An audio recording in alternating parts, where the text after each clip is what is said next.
When we come back, a live report from 21,000 feet. We'll talk to two guys who are climbing Mount Everest without oxygen tanks, and they are Snapchatting the whole way up. It's Squawkbox's highest interview ever. Welcome back to Squawkbox. It is the height of climbing season on Mount Everest, the world's highest peak. Now, two mountaineers are summiting to the top, sharing their journey in real time via Snapchat. The hashtag Everest No Filter is capturing imaginations across social media. And now, Adrian, Ballinger, and Cory Richards join us right now on the Squawk Newsline from Advanced Base Camp on Everest at more than 21,000 feet. Good morning to you, gentlemen. Thank you for joining us. Hi, thanks for having us. Yeah, thanks for having us. Is this your morning, or are you in the evening now? We're actually, we're in the evening. We're just waiting for some soup right now, actually. And how cold is it? You know, right now outside it's probably just a little bit below freezing as the sun sets. By 9 or 10 p.m. tonight, it'll be down well below 0 degrees Fahrenheit. And on the mountain itself, we expect it to be as cold as negative 25 on our summit day. Wow. And how much more do you have to go at this point? Well, we've got quite a ways still. I mean, we've got about 4 days of climbing before we're actually poised for the summit. So tomorrow we'll move up to about 23,000 feet.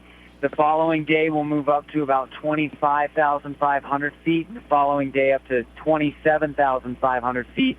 And then hopefully summit on the 24th. So we've got a little bit of work ahead of us still.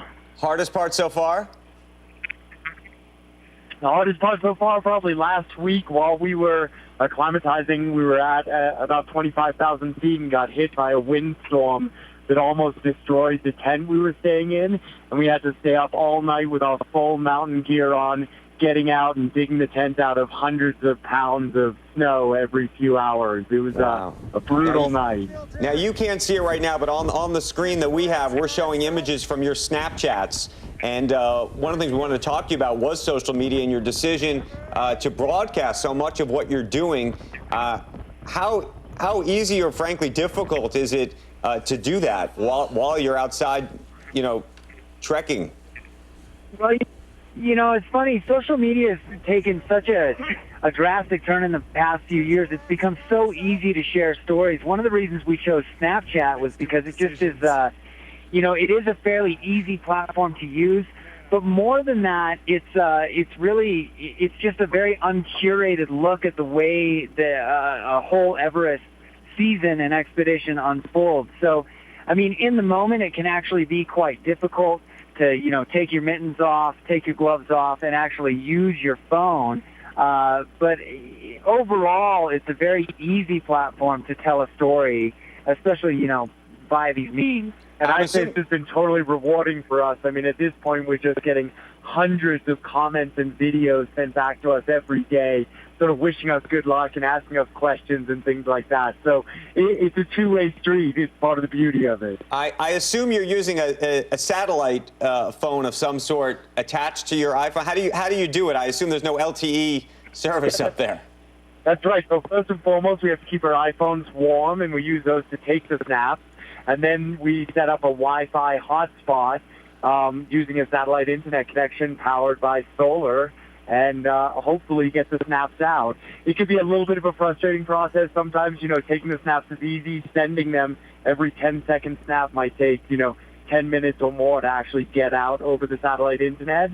So it can be a bit of hair pulling at times. But we usually do it in camp while we're, you know, eating dinner, hydrating, things like that each evening. While I have you, I wanted to talk about, you have actually a couple sponsors, some of them very interesting to me. One of them is Soylent. This is the drink. Is this what you guys are eating or drinking every day in terms of how you're sustaining yourself? Well, so that's actually a great question. You know, we have three primary sponsors.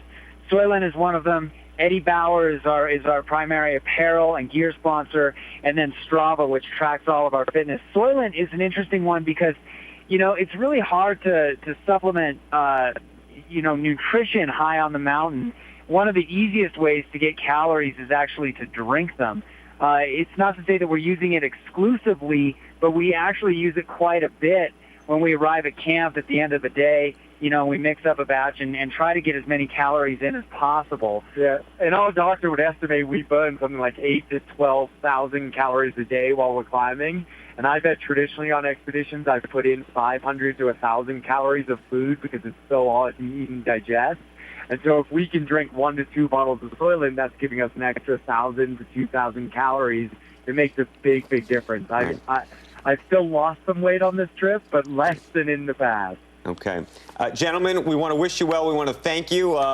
If you can get your cell phone out or your satellite phone out when you summit, and you can call us between 6 and 9 Eastern time when you do that, let us know. We do wish you well when you summit. Thanks so much. I'll snap you back.